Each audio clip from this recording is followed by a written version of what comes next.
कि बादल के कोल कोई तरीका है, कोई साधन है अकाल तख्त। हाँ जी, अकाल तख्त के थ्रू लोगों दी अखां 'च घट्टा पा के कुछ कर सकदा। इन्ना वड्डा सरमाया गुरु दा 20,000 एकड़ जमीनां ने, उन्हां दा ठेका कित्थे जा रिहा, मार्केटां दे किराए कित्थे जा रहे ने, प्रशाद दा जिन्नी भी कमाई है प्रशाद दी गुरु दी गोलक दे नगद चढ़ावा वो कित्थे जा रिहा। गल ते इह आ ਜਿਹੜੇ ਹਰਿਮੰਦਰ ਸਾਹਿਬ ਸੰਗਤਾਂ ਦੇ ਵੱਲੋਂ ਚੁਦਵਾ ਸਾਹਿਬ ਚੜਾਏ ਜਾਂਦੇ ਹਨ, ਉਹ 2-2 ਲੱਖ 3-3 ਲੱਖ ਜਿੰਨੀ ਕਿਸੇ ਦੀ ਸ਼ਰਧਾ ਹੁੰਦੀ ਹੈ ਲੋਕ ਕਰਦੇ ਹਨ। ਤੇ ਉਹ ਕਹਿ ਰਹੇ ਸਨ ਕਿ ਉਹ ਹੀ ਚੁਦਵਾ ਸਾਹਿਬ ਲੋਕਾਂ ਨੂੰ ਵੇਚ ਦਿੱਤੇ ਜਾਂਦੇ ਹਨ।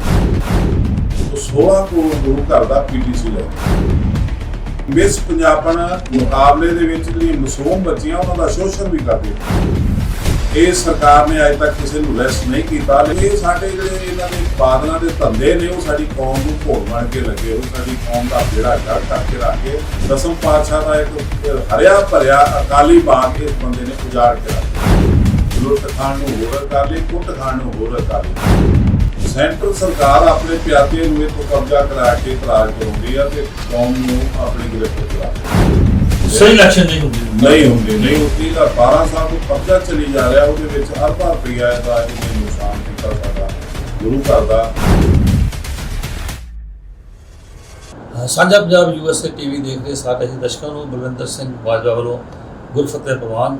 ਵਾਹਿਗੁਰੂ ਜੀ ਕਾ ਖਾਲਸਾ, ਵਾਹਿਗੁਰੂ ਜੀ ਕੀ ਫਤਿਹ। ਮਾਨਯੋਗ ਦਰਸ਼ਕੋ, ਅੱਜ ਅਸੀਂ ਗੱਲਬਾਤ ਕੁਝ ਜ਼ਰੂਰੀ ਗੱਲਬਾਤ ਕਰਨ ਜਾ ਰਹੇ ਹਾਂ। ਆਪਾਂ ਨੂੰ ਪਤਾ ਹੈ ਕਿ 6ਵੇਂ ਪਾਤਸ਼ਾਹ ਸ੍ਰੀ ਗੁਰੂ ਹਰਗੋਬਿੰਦ ਸਾਹਿਬ ਜੀ ਨੇ ਮੇਰੀ ਪੀਰੀ ਦਾ ਸਿਧਾਂਤ, ਜਿਨ੍ਹਾਂ ਨੇ ਕਿ ਅਕਾਲ ਤਖਤ ਸਾਹਿਬ ਦੀ ਸਿਰਜਣਾ ਧੰਨ ਬਾਬਾ ਬੁੱਢਾ ਸਾਹਿਬ ਜੀ ਦੀ ਮੌਜੂਦਗੀ ਦੇ ਵਿੱਚ ਹੀ ਹੋਈ। ਸੋ ਉਸ ਸਮੇਂ ਤੋਂ ਲੈ ਕੇ ਅੱਜ ਤੱਕ ਅਕਾਲ ਤਖਤ ਸਾਹਿਬ ਜਿਹੜਾ ਸਿੱਖਾਂ ਦੇ ਲਈ ਇੱਕ ਸੁਪਰੀਮ ਪਾਵਰ ਹੈ। ਸੋ ਅੱਜ ਸਾਨੂੰ ਇਹ ਦੱਸਦਿਆਂ ਬੜੀ ਖੁਸ਼ੀ ਮਹਿਸੂਸ ਹੋ ਰਹੀ ਹੈ ਕਿ ਸਾਡੇ ਨਾਲ ਅਕਾਲ ਤਖਤ ਸਾਹਿਬ ਦੇ ਸਾਬਕਾ ਸਿੰਘ ਸਾਹਿਬ ਜਥੇਦਾਰ ਗਿਆਨੀ ਰਣਜੀਤ ਸਿੰਘ ਜੀ ਸਾਡੇ ਨਾਲ ਅੱਜ ਮੌਜੂਦ ਹਨ। ਅੱਜ ਅਸੀਂ ਇਹ ਚੰਡੀਗੜ੍ਹ ਦੇ ਵਿੱਚ ਜਿਹੜੀ ਇਹ ਗੱਲਬਾਤ ਕਰਨ ਜਾ ਰਹੇ ਹਾਂ। ਵਾਹਿਗੁਰੂ ਜੀ ਕਾ ਖਾਲਸਾ, ਵਾਹਿਗੁਰੂ ਜੀ ਕੀ ਫਤਿਹ। ਹੋਰ ਸੁਣਾਓ ਜੀ, ਕੀ ਹਾਲ ਚਾਲ? ਬਹੁਤ ਕਿਰਪਾ। ਠੀਕ ਹੈ। ਸਭ ਤੋਂ ਪਹਿਲਾਂ ਮੈਂ ਤੁਹਾਨੂੰ ਪੁੱਛਣਾ ਚਾਹਾਂਗਾ ਕਿ ਕਿਹੜੇ ਸੰਨ ਦੇ ਵਿੱਚ ਤੁਸੀਂ ਅਕਾਲ ਤਖਤ ਸਾਹਿਬ ਦੇ ਜਿਹੜੇ ਜਥੇਦਾਰ ਬਣੇ ਸੀ ਅਤੇ ਕਿੰਨਾ ਚਿਰ ਤੁਸੀਂ ਸਿੱਖ ਕੌਮ ਦੀ ਸੇਵਾ ਕੀਤੀ ਐਜ਼ ਜਥੇਦਾਰ? ਮੈਂ ਤਕਰੀਬਨ 96 ਦੀ 1 ਦਸੰਬਰ ਨੂੰ ਇਹ ਚਾਰਜ ਲਿਆ ਸੀ ਤੇ 99 ਦੀ ਜਨਵਰੀ ਤੱਕ ਇਹਨਾਂ ਨੇ ਦਿੱਤਾ। ਅੱਛਾ ਜੀ। 2 ਸਾਲ ਦਾ ਪੀਰੀਅਡ। ਅਸੀਂ ਦੇਖ ਰਹੇ ਹਾਂ ਕਿ ਬੜੇ ਲੰਮੇ ਸਮੇਂ ਤੋਂ ਤੁਸੀਂ ਸਿੱਖ ਕੌਮ ਦਾ ਜਦੋਂ ਕੋਈ ਵੀ ਮੁੱਦਾ ਜਾਂ ਮਸਲਾ ਹੁੰਦਾ ਹੈ ਤੁਸੀਂ ਲਗਾਤਾਰ ਜਿਹੜੀ ਆਵਾਜ਼ ਉਠਾਉਂਦੇ ਜਾ ਰਹੇ ਹੋ। ਅੱਜ ਕੱਲ੍ਹ ਜਿਵੇਂ ਕਿ ਸ਼੍ਰੋਮਣੀ ਕਮੇਟੀ ਦੀਆਂ ਇਲੈਕਸ਼ਨ ਵੀ ਆ ਰਹੀਆਂ ਹਨ। ਸਭ ਤੋਂ ਪਹਿਲਾਂ ਮੈਂ ਜਿਹੜਾ ਅੱਜ ਦਾ ਕਰੰਟ ਹੈ, ਕਿਉਂਕਿ ਜਿਵੇਂ ਹੁਣੇ ਪੰਜਾਬ ਦੇ ਵਿੱਚ ਇਲੈਕਸ਼ਨ ਹੋਈ ਹੈ, ਜਿਹੜੀਆਂ ਦੋਨੇ ਪਾਰਟੀਆਂ ਬੜੇ ਲੰਮੇ ਸਮੇਂ ਤੋਂ ਰਾਜ ਕਰ ਰਹੀਆਂ ਸਨ। ਆਮ ਆਦਮੀ ਜਿਹੜੀ ਪਾਰਟੀ ਉੱਪਰ ਕੇ ਸਾਹਮਣੇ ਆਈ ਹੈ, ਤੁਸੀਂ ਇਸ ਨੂੰ ਕਿਸ ਤਰ੍ਹਾਂ ਦੇਖਦੇ ਹੋ ਪੰਜਾਬ ਦੇ ਲਈ? ਇੱਕ ਪੰਜਾਬ ਦੇ ਲੋਕਾਂ ਨੇ ਜਿਹੜਾ ਸੰਤਾਪ ਹੰਡਾਇਆ, ਜਿਹੜਾ ਪ੍ਰੋਮਿਸ ਕਰਦੀਆਂ ਰਹੀਆਂ ਦੋਵੇਂ ਪਾਰਟੀਆਂ, ਉਹ ਖਰੀਆਂ ਨਹੀਂ ਉਤਰੀਆਂ। ਪੰਜਾਬ ਜਿਹੜਾ ਦਿਨ ਬ ਦਿਨ ਕਰਜ਼ਾਈ ਹੁੰਦਾ ਗਿਆ। ਸਾਡੀਆਂ ਲੋੜਾਂ ਤੇ ਮੁਸ਼ਕਲਾਂ ਵੱਧਦੀਆਂ ਗਈਆਂ, ਨੌਕਰੀਆਂ ਖਤਮ ਹੋ ਗਈਆਂ, ਅੱਗੋਂ ਕੋਈ ਭਵਿੱਖ ਦਿਸਦਾ ਨਹੀਂ ਰਿਹਾ। ਉਹ ਲੋਕਾਂ ਨੇ ਚੇਂਜ ਚਾਹਿਆ ਸੀ, ਚੇਂਜ ਲੈ ਆਉਂਦਾ, ਚੇਂਜ ਦੀ ਵੋਟ ਸੀ, ਚੇਂਜ ਆ ਗਿਆ। ਹੁਣ ਦੇਖੋ ਇਹ ਸਰਕਾਰ ਕੀ ਕਰਦੀ। ਆਮ ਤੌਰ ਤੇ ਇਹ ਗੱਲ ਆਮ ਹੀ ਕਹੀ ਜਾਂਦੀ ਹੈ ਕਿ ਅਕਾਲ ਤਖਤ ਸਾਹਿਬ ਦੇ ਜਿਹੜੇ ਜਥੇਦਾਰ ਹਨ ਉਹ ਪਰਚੀ ਪਾ ਕੇ ਨਿਕਲਦੇ ਹਨ, ਜਾਂ ਉਹਨਾਂ ਨੂੰ ਜਿਹੜੀ ਸਮੇਂ ਦੀ ਹਕੂਮਤ, ਖਾਸ ਕਰਕੇ ਜਿਹੜੇ ਅਕਾਲੀ ਦਲ ਬਾਦਲ ਹਨ, ਉਹਨਾਂ ਦੇ ਅਨੁਸਾਰ ਚੱਲਣਾ ਪੈਂਦਾ ਹੈ। ਤੁਸੀਂ ਜਦੋਂ ਇੰਨਾ ਚਿਰ ਅਕਾਲ ਤਖਤ ਸਾਹਿਬ ਦੇ ਜਥੇਦਾਰ ਰਹੇ, ਤੁਸੀਂ ਇਸ ਬਾਰੇ ਕੀ ਮਹਿਸੂਸ ਕੀਤਾ? ਇੱਕ ਤਾਂ ਇਹ ਸਿਧਾਂਤ ਆ ਜਿਹੜਾ 5 ਪਿਆਰਿਆਂ ਦਾ, ਗੁਰੂ ਗੋਬਿੰਦ ਸਿੰਘ ਜੀ ਨੇ 5 ਪਿਆਰੇ ਸਾਜੇ। ਉਹ ਸਾਜੇ ਸੀ ਤਲਵਾਰ ਦੀ ਧਾਰ ਤੇ ਪਰਖ ਕਰਕੇ। ਉਹ ਜਿਹੜੀ ਸੰਸਥਾ ਬਣਾਈ 5 ਪਿਆਰਿਆਂ ਦੀ, ਉਹ ਉਸ ਨੂੰ ਹੀ ਸਨਮਾਨ ਦਿੱਤਾ, ਉਸ ਨੂੰ ਹੀ ਗੁਰੂ ਖਾਲਸਾ ਕਹਿ ਕੇ ਨਵਾਜਿਆ। ਪਰ ਅੱਜ ਜਿਹੜੀ ਅਫਸੋਸ ਦੀ ਗੱਲ ਆ, ਉਹ ਜਦੋਂ ਦਾ ਤਕਰੀਬਨ ਬਾਦਲ ਦੇ ਹੱਥੇ ਗੇਮ ਆਈ ਆ, ਅਕਾਲੀ ਫੀਲਡ ਦੀ, ਅਕਾਲੀ ਦਲ ਦੀ ਕਮਾਂਡ ਜਿਹੜੀ ਇਹਦੇ ਹੱਥ 'ਚ ਆਈ ਹੈ, ਇਹਨੂੰ ਪਾਵਰ ਮਿਲੀ ਆ ਸਰਕਾਰੀ ਸੰਸਥਾ ਵੱਲੋਂ, ਉਸ ਟਾਈਮ ਤੋਂ ਲੈ ਕੇ ਇਸ ਨੇ ਉਸ ਸੰਸਥਾ ਦੀਆਂ ਧੱਜੀਆਂ ਉਡਾ ਦਿੱਤੀਆਂ, ਉਸ ਨੂੰ ਆਪਣਾ ਇੱਕ ਕਿਸਮ ਦਾ ਨੌਕਰ ਬਣਾ ਲਿਆ। ਤੇ ਨੌਕਰ ਵੀ ਇਸ ਕਿਸਮ ਦਾ ਕਿ ਦਿਹਾੜੀਦਾਰ ਪੱਕਾ ਨੇ।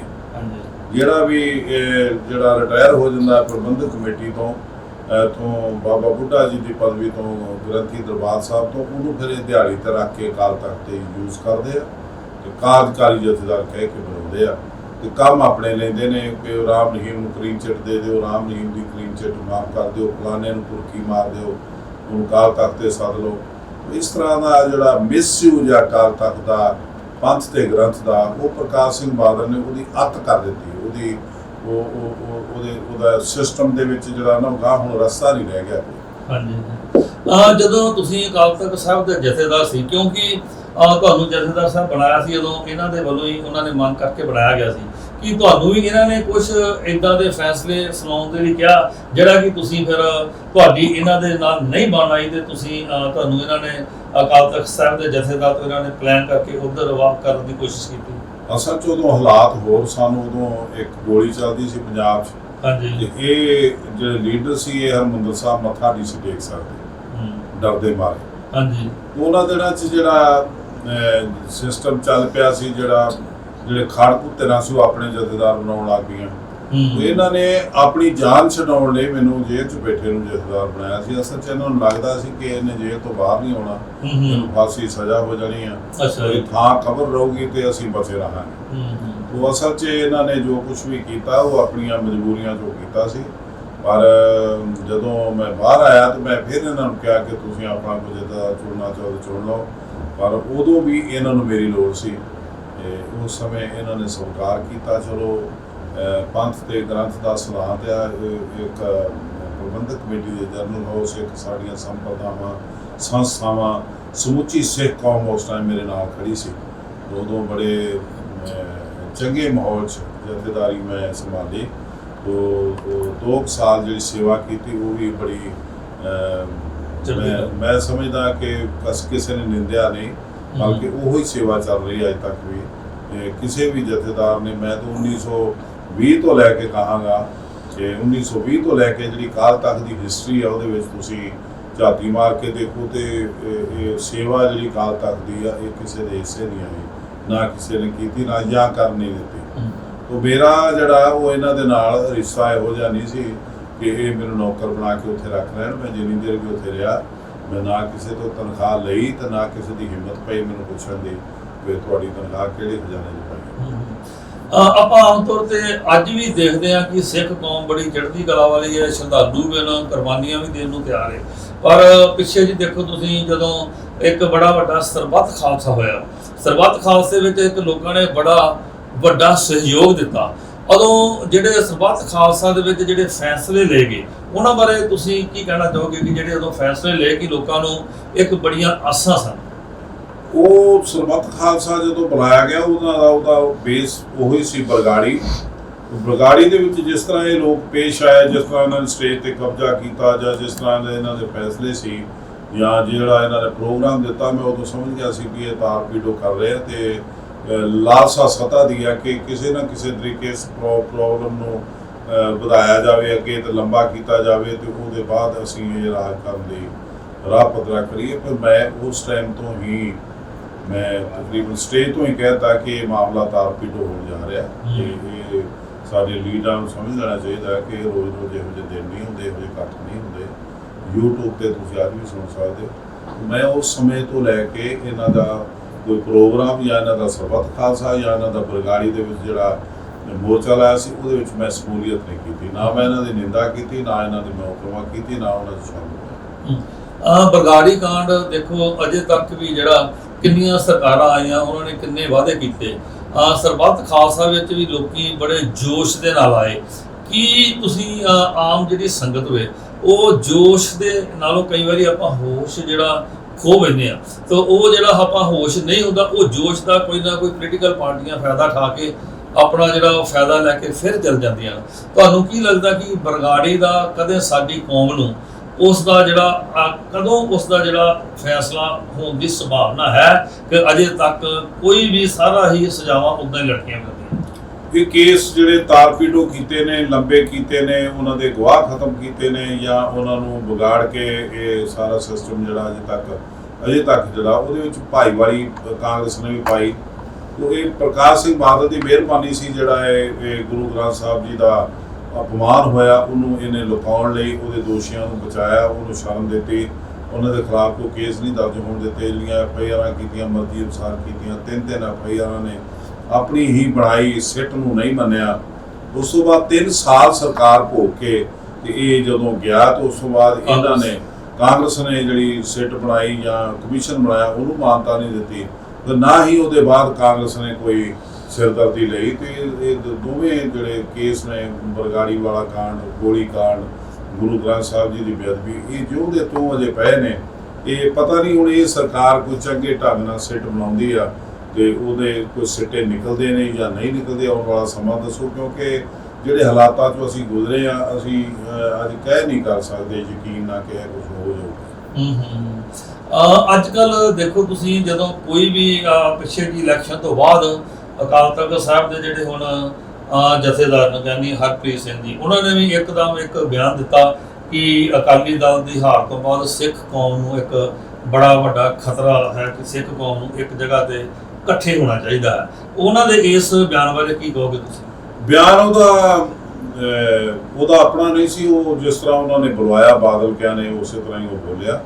ਅਸਲ 'ਚ ਹੁਣ ਜਿਹੜੀ ਸਟੇਜ ਤੇ ਆ ਕੇ ਬਾਦਲ ਪਰਿਵਾਰ ਮੂੰਹ ਤੇ ਮੂੰਹ ਡਿੱਗਾ, ਉਹਨਾਂ ਦੇ ਕੋਲ ਇੱਕੋ ਇੱਕ ਰਸਤਾ ਹੈ ਕਿ ਅਕਾਲ ਤਖਤ ਸਾਹਿਬ ਤੇ ਉਹਦੇ ਜਥੇਦਾਰ ਰਾਹੀਂ ਲੋਕਾਂ ਦੀਆਂ ਅੱਖਾਂ 'ਚ ਘੱਟਾ ਪਾਇਆ ਜਾਵੇ ਤੇ ਉਹਨਾਂ ਨੂੰ ਪੰਥ ਦਾ ਰਾਹ ਦਿਖਾਉਣ ਲਈ ਅਕਾਲ ਤਖਤ ਤੇ ਸੱਦਿਆ ਜਾਵੇ, ਫਿਰ ਹੁਕਮ ਦੇ ਦਿੱਤਾ ਜਾਵੇ ਵੀ ਇਹ ਸੁਖਬੀਰ ਸਿੰਘ ਬਾਦਲ ਹੀ ਆ, ਇਹਦੇ ਤੋਂ ਬਿਨਾਂ ਹੋਰ ਕੋਈ ਨਹੀਂ ਜਿਹੜਾ ਤੁਹਾਨੂੰ ਰਾਹ ਦਿਖਾ ਸਕਦਾ ਤੇ ਤੁਸੀਂ ਇਹਦੇ ਲੜ ਲੱਗੋ।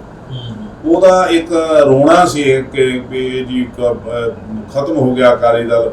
ਜੇ ਖਤਮ ਹੋਇਆ ਉਹਦੇ ਲਈ ਜਿਹੜਾ ਜ਼ਿੰਮੇਵਾਰ ਉਹਨੂੰ ਸਜ਼ਾ ਦੇ ਤੂੰ, ਜੇ ਤਾਂ 10 ਜਥੇਦਾਰਾਂ ਦੇ ਬਿਲਕੁਲ ਉਹਨਾਂ ਦੀ ਤੇ ਤੂੰ ਮੁੱਠੀਆਂ ਭਰਦਾ ਉਹਨਾਂ ਦੇ ਪੈਰ ਘੁੱਟਦਾ ਹੈ ਤੇ ਤੂੰ ਕੌਮ ਨੂੰ ਫਿਰ ਮੌਤ ਦੇ ਮੂੰਹ 'ਚ ਪਾਉਣ ਡਿਆ। ਇਹ ਜਥੇਦਾਰੀ ਨਹੀਂ ਹੈਗੀ, ਇਹ ਜਥੇਦਾਰ ਨਾ ਹੈ, ਜਥੇਦਾਰੀ ਦੇ ਲੈ ਕੇ ਆ ਮੁੰਡਾ। ਇਹਨਾਂ ਦੀ ਜਿਹੜੀ ਪੜ੍ਹਾਈ ਜਿਹੜੀ ਹੈ ਉਹ ਵੀ ਮੇਰੇ ਖਿਆਲ ਪੜ੍ਹਾਈ ਤੇ ਭਾਈ ਸਾਹਿਬ ਪੰਥ ਦੇ ਵਿੱਚ ਪੜ੍ਹਾਈ ਤੇ ਉਹੀ ਹੈ ਜਿਹੜੀ ਪ੍ਰਵਾਨ ਹੈ, ਜਿਹੜੀ ਗੁਰਮਤਿ ਨੂੰ ਪ੍ਰਵਾਨ ਹੈ, ਜਿਹੜੀ ਉਹਦੇ ਵਿੱਚ ਖਰੀ ਉਤਰੇ। ਵਰਨਾ ਪੜ੍ਹਿਆ ਨਾ ਪੜ੍ਹਿਆ ਪਰਮਗਤ ਪਾਵੇ। ਜਿਹੜੀ ਪੜ੍ਹਾਈ ਇਹਨੇ ਕੀਤੀ ਉਹ PhD ਕੀਤੀ ਹੈ ਕੁਰਾਨ ਸ਼ਰੀਫ ਤੇ, ਜੋ ਹੋ ਸਕਦਾ ਇਸਲਾਮ ਧਰਮ ਦੇ ਵਿੱਚ ਕੋਈ ਥਾਂ ਰੱਖਦੀ ਹੋਵੇ, ਇੱਥੇ ਤੇ ਉਹਦੇ ਕੋਈ ਮਾਣੇ ਨਹੀਂ ਹੈਗੇ।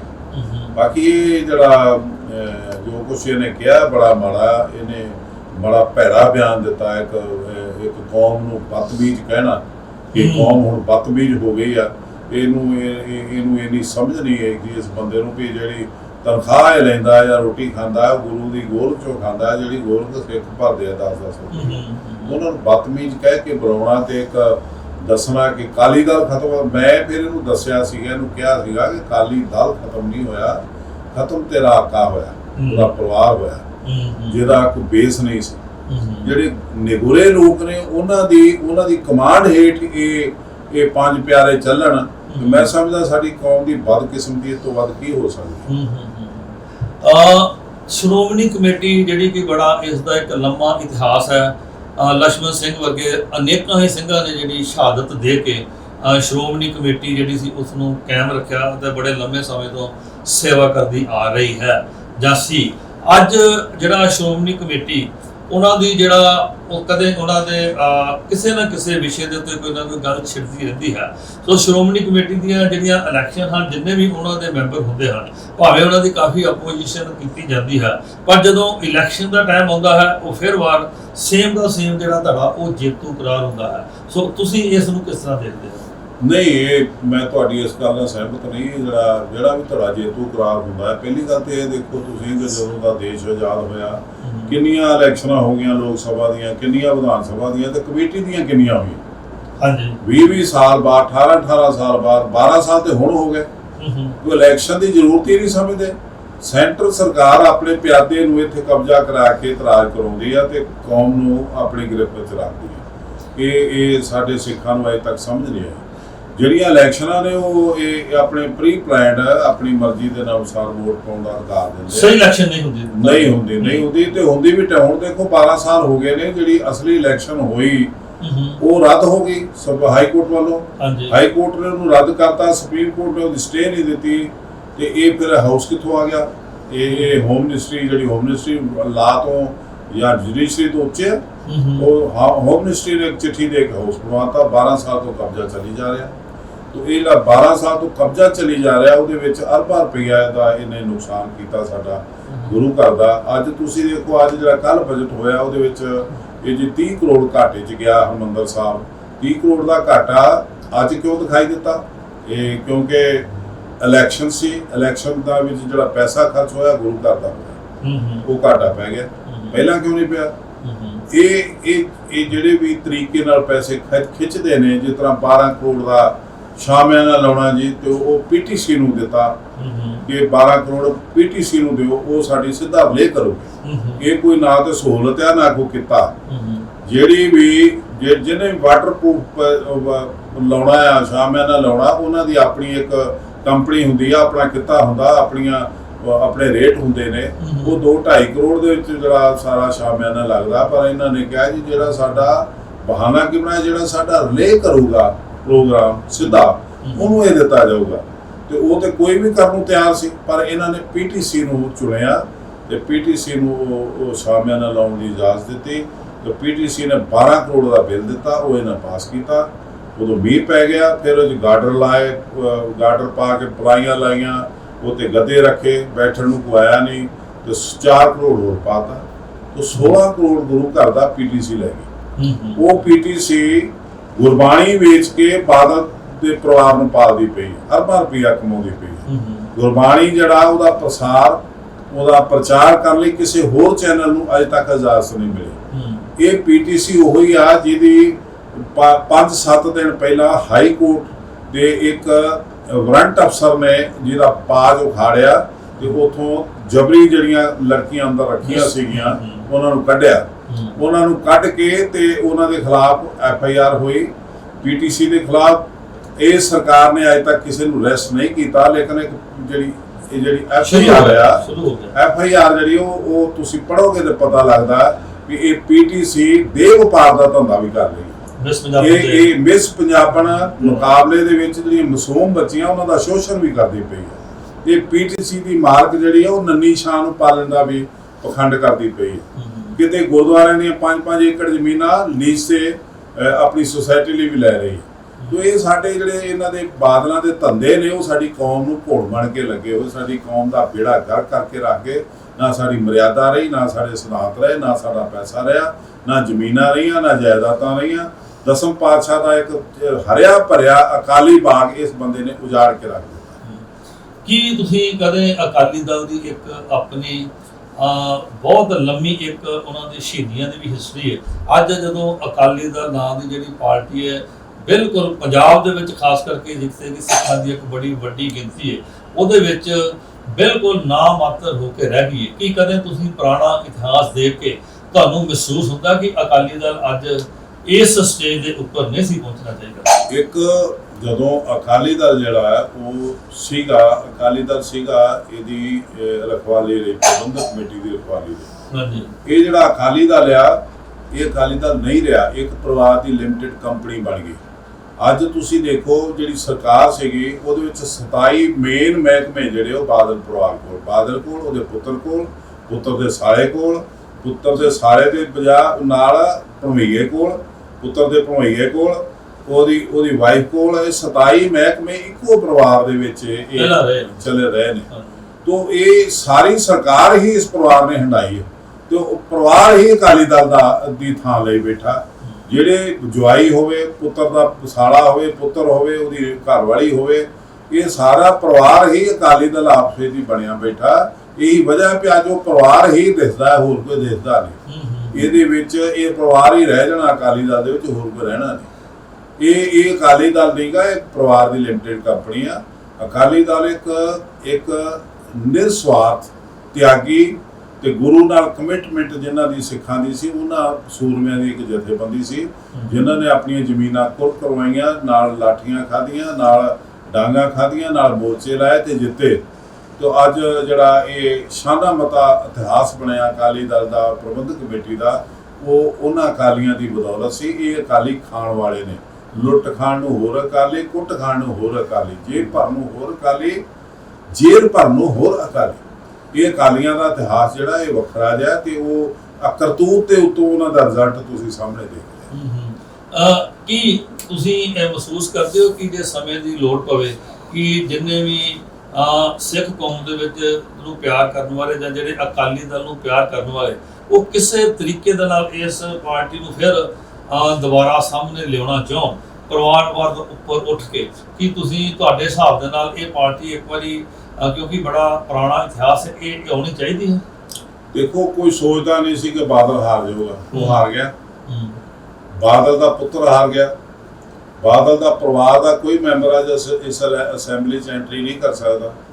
ਅਕਾਲੀ ਦਲ ਬੈਨਰ ਤੇ 3 ਲੋਕ ਜਿੱਤੇ, ਇੱਕ ਮਾਝੇ ਚੋਂ, ਇੱਕ ਮਾਲਵੇ ਚੋਂ, ਇੱਕ ਦੁਆਬੇ ਚੋਂ, ਤਿੰਨਾਂ ਦੇ ਸਿਰ ਤੇ ਇੱਕ ਦੇ ਪਾ ਗਿਆ ਤਿੰਨਾਂ ਚੋਂ। ਇਹ ਅਕਾਲੀ ਦਲ ਜਾਂ ਇਹ ਨਾ ਤੇ ਅਕਾਲੀ ਹੈ ਨੇ, ਨਾ ਇਹਨਾਂ ਦਾ ਕੋਈ ਦਲ ਹੈ। ਅਕਾਲੀ ਦਲ ਜਿਹੜਾ ਵੀ ਜਦੋਂ ਵੀ ਹੋਂਦੇ ਚਾਹੂਗਾ ਤੇ ਉਹ ਆਪਣੀਆਂ ਲੋੜਾਂ ਅਨੁਸਾਰ ਕਿਸੇ ਟਾਈਮ ਵੀ ਆ ਸਕਦਾ, ਕਿਸੇ ਟਾਈਮ ਵੀ ਚੇਂਜ ਆ ਸਕਦਾ। ਇਹਦੇ ਵਿੱਚ ਸਾਨੂੰ ਕੋਈ ਇਹ ਨਹੀਂ ਰੱਖਣੀ ਚਾਹੀਦੀ ਕਿ ਅਸੀਂ ਖਤਮ ਹੋ ਗਏ। ਜਿੰਨੀ ਦੇਰ ਤੱਕ ਇਹ ਪਰਿਵਾਰ ਇਸ ਅਕਾਲੀ ਦਲ ਤੇ ਕਮੇਟੀ ਦੇ ਕਾਬਜ ਆ, ਉਨੀ ਦੇਰ ਤੱਕ ਇਹ ਨਾ ਕਮੇਟੀ ਨੂੰ ਸਾਹ ਆਉਣਾ, ਨਾ ਅਕਾਲ ਤਖਤ ਨੂੰ ਸਾਹ ਆਉਣਾ, ਨਾ ਅਕਾਲੀ ਦਲ ਨੂੰ ਸਾਹ ਆਉਣਾ।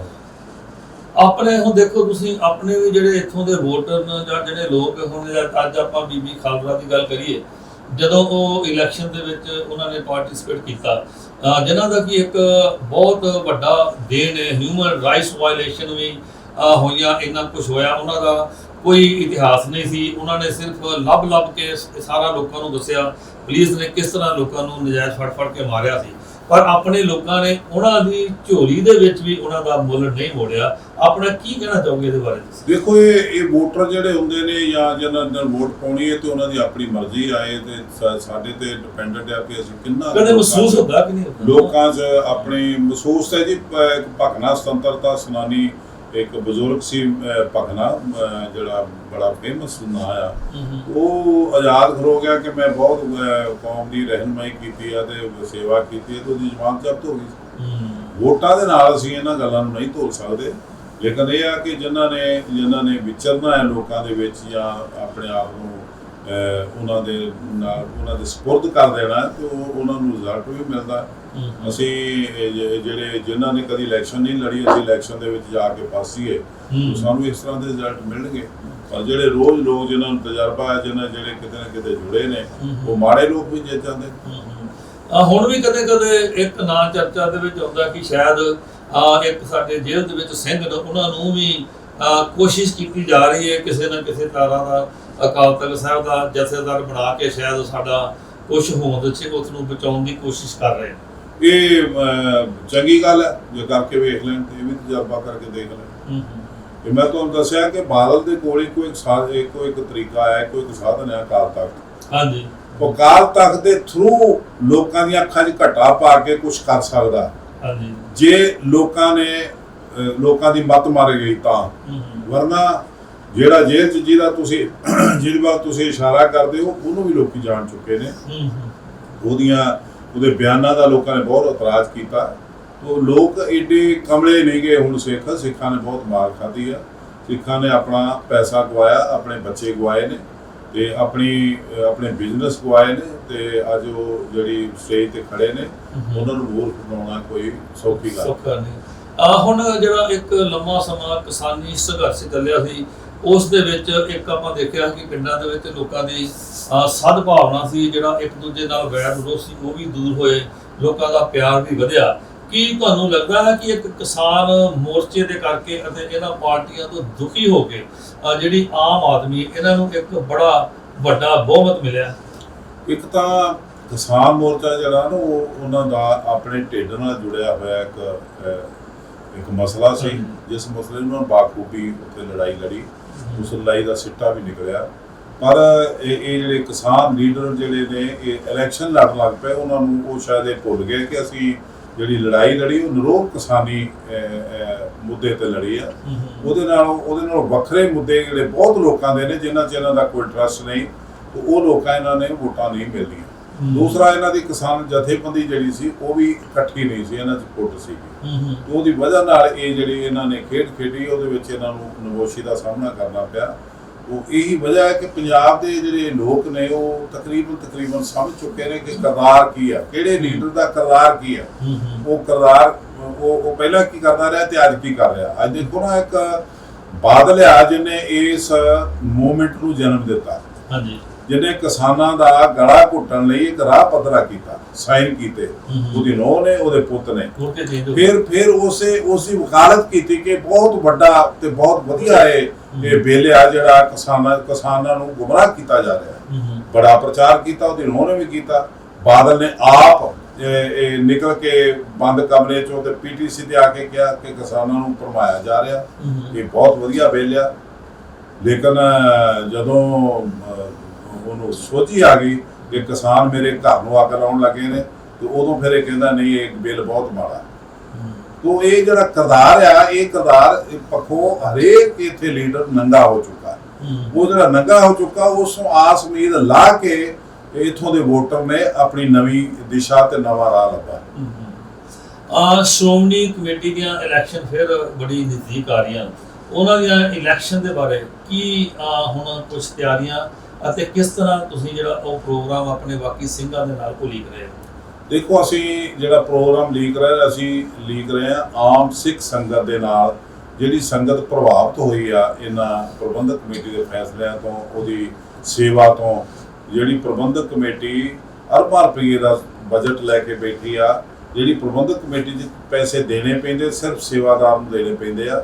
ਹੋਰ ਖਰਚੇ ਬਹੁਤ ਘੱਟ ਨੇ, ਸੰਗਤ ਬਹੁਤ ਦੇ ਰਹੀ ਆ, ਦਾਨ ਵੀ ਦੇ ਰਹੀ ਆ, ਕਣਕ ਵੀ ਦਾਨ ਦੇ ਰਹੀ ਆ, ਪੈਸਾ ਵੀ ਦੇ ਰਹੀ ਆ, ਜੋ ਸੇਵਾ ਵੀ ਕਰ ਰਹੀ, ਟੋਕਰੀ ਢੋਕ ਕੇ ਬਿਲਡਿੰਗਾਂ ਵੀ ਬਣਾ ਰਹੀ ਆ। ਪਰ ਜਿਹੜਾ ਅਰਬਾਂ ਰੁਪਈਏ ਦਾ ਬਜਟ ਆ, ਜਿਹੜੀ ਆਮਦਨ ਆ ਪ੍ਰਬੰਧਕ ਕਮੇਟੀ ਦੀ, ਉਹ ਕਿੱਥੇ ਜਾਂਦੀ ਆ? ਇਹ ਸਿੱਖਾਂ ਨੂੰ ਹੁਣ ਸੋਝੀ ਆਉਣ ਲੱਗੀ ਆ।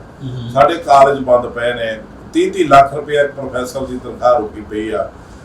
ਮਾਤਾ ਗੰਗਾ ਕਾਲਜ ਕੋਟਾ ਦਾ ਬੰਦ ਪਿਆ, ਬੰਦਾ ਸਿੰਘ ਬਹਾਦਰ ਇੰਜੀਨੀਅਰਿੰਗ ਕਾਲਜ ਬੰਦ ਪਿਆ, ਉੱਥੇ 30 ਲੱਖ ਰੁਪਇਆ 27 ਲੱਖ ਰੁਪਏ ਇੱਕ ਪ੍ਰੋਫੈਸਰ ਦੀ ਤਨਖਾਹਾਂ ਮਿਲ ਨਹੀਂ ਰਹੀਆਂ। ਗੁਰੂ ਗ੍ਰੰਥ ਸਾਹਿਬ ਯੂਨੀਵਰਸਿਟੀ ਬੰਦ ਪਈ ਆ, ਸਕੂਲ ਬੰਦ ਪਏ ਨੇ। ਇੱਕ ਚੋਲਾ ਸਾਹਿਬ ਦਾ ਕਾਲਜ ਲੜਕੀਆਂ ਦਾ, ਉਹ ਬੰਦ ਪਿਆ। ਸਕੂਲ ਕਾਲਜ ਜਿਹੜੇ, ਉਹਨਾਂ ਤੋਂ ਇਲਾਵਾ ਹਸਪੀਟਲ ਦੀ ਜਿਹੜੀ ਸੇਵਾ ਉਹ ਸਾਹਮਣੇ ਜਿਹੜੀ ਆ ਰਹੀ ਆ, ਉਹ ਯਕੀਨੀ ਨਹੀਂ ਤੇ ਤਸੱਲੀ ਵਾਲੀ ਨਹੀਂ। ਕਮਰਾ ਕਿਸੇ ਯਾਤਰੂ ਨੂੰ ਮਿਲ ਰਿਹਾ। ਲੋਕ ਇੰਨੇ ਦੁਖੀ ਤੇ ਬਾਝਨ ਹੋਏ ਪਏ ਨੇ ਵੀ ਉਹ ਕਹਿੰਦੇ ਇੱਕ ਵਾਰੀ ਮੌਕਾ ਦਿਓ, ਇੱਕ ਵਾਰੀ ਵੋਟਾਂ ਆਉਣ, ਉਦੋਂ ਦੱਸਾਂਗੇ ਤੁਹਾਨੂੰ ਵੀ ਤੁਹਾਡੀ ਸੇਵਾ ਕਿਹੜੀ। ਜਿਹੜੇ ਹੁਣ ਸ਼੍ਰੋਮਣੀ ਕਮੇਟੀ ਦੇ ਮੈਂਬਰ ਹੁੰਦੇ ਨੇ, ਜਿਹੜੇ ਵੋਟਾਂ ਵੀ ਪਾਉਂਦੇ ਨੇ, ਉਹਦੇ ਵਿੱਚ ਕੁਦਰਤੀ ਗੱਲ ਹੈ ਕਿ ਸਾਰਿਆਂ ਦਾ ਅੰਮ੍ਰਿਤਧਾਰੀ ਹੋਣਾ ਜਿਹੜਾ ਬੜਾ ਜ਼ਰੂਰੀ ਹੈ। ਪਰ ਉਹ ਸਾਰੇ ਅੰਮ੍ਰਿਤਧਾਰੀ ਹੋਣ ਦੇ ਬਾਵਜੂਦ ਵੀ ਕਈ ਵਾਰੀ ਜਦੋਂ ਉਹ ਗਲਤ ਫੈਸਲੇ ਲੈਂਦੇ ਹਨ, ਤਾਂ ਜਿਹੜੀ ਆਮ ਸੰਗਤ ਤੇ ਆਮ ਲੋਕ ਹੈ, ਉਹ ਫਿਰ ਕੀ ਸੋਚਣ? ਇੱਕ ਤਾਂ ਜਿਹੜੇ ਹੁਣ ਪ੍ਰਬੰਧਕ ਕਮੇਟੀ ਦੇ ਇਲੈਕਸ਼ਨ ਹੋਣੇ, ਉਹਨਾਂ 'ਚ ਸਹਿਜਧਾਰੀ ਦਾ ਫਾਰਮ ਖਤਮ ਹੈ, ਫਾਰਮ ਹੈ ਨਹੀਂ। ਉਹਦੇ ਵਿੱਚ ਸਿੰਘ ਤੇ ਕੌਰ ਦੋ ਜਿਹੜੇ ਨਾਲ ਜੁੜੇ ਹੋਣਗੇ ਸ਼ਬਦ, ਉਹ ਜਿਸ ਤਰ੍ਹਾਂ ਅੱਜ ਭਗਵੰਤ ਮਾਨ ਹੈ, ਇਹ ਵੋਟ ਨਹੀਂ ਪਾ ਸਕਦਾ। ਭਗਵੰਤ ਸਿੰਘ ਮਾਨ ਬਣ ਕੇ ਪਾ ਸਕਦਾ।